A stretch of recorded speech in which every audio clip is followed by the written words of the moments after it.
मनोबुद्धि अहंकार चित्तानि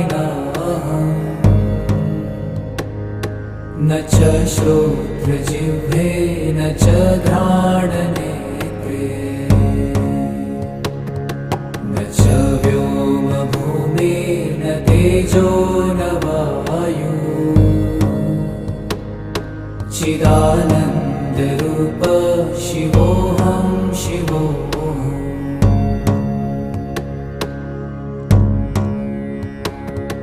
न च प्राणसंज्ञो न वै पञ्चवायु